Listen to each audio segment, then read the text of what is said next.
জুলাই আগস্টের আন্দোলনে দলের নেতা কর্মীদের নিহতের ঘটনায় শেখ হাসিনা, সাবেক স্বরাষ্ট্র ও আইনমন্ত্রী সহ ৫০০ জনের বিরুদ্ধে আন্তর্জাতিক অপরাধ ট্রাইব্যুনালে অভিযোগ জানিয়েছে বিএনপি। এতে দলটির পক্ষ থেকে বলা হয়, জুলাই আগস্ট আন্দোলনে সারা দেশে তাদের ৮৪৮ নেতাকর্মী নিহত হয়েছে। সকালে আন্তর্জাতিক অপরাধ ট্রাইব্যুনালে শেখ হাসিনাকে প্রধান আসামি করে অভিযোগ দায়ের করা হয় বলে জানান বিএনপির মামলা ও সমন্বয় কমিটির প্রধান সালাউদ্দিন খান। এতে সাবেক স্বরাষ্ট্রমন্ত্রী আসাদুজ্জামান খান কামাল, আইনমন্ত্রী আনিসুল হক, তথ্যমন্ত্রী মোহাম্মদ এ আরাফাত সহ পুলিশের ঊর্ধ্বতন কর্মকর্তাদের আসামি করা হয়েছে।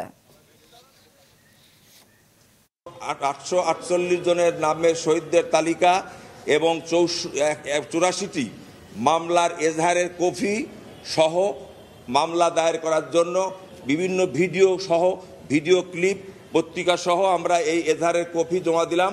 আমরা ন্যায় বিচার চাই। আমরা শেখ হাসিনার মধ্যে গায়েবী মামলা করে, মিথ্যা মামলা করে, ক্রসফায়ারের নামে হত্যা করে, ওই মামলা যেভাবে তারা সৃষ্টি করে আমাদেরকে লাখ লাখ নেতাকর্মীদের বিরুদ্ধে মামলা দিয়েছিল, আমরা ওই মামলা দেই নেই।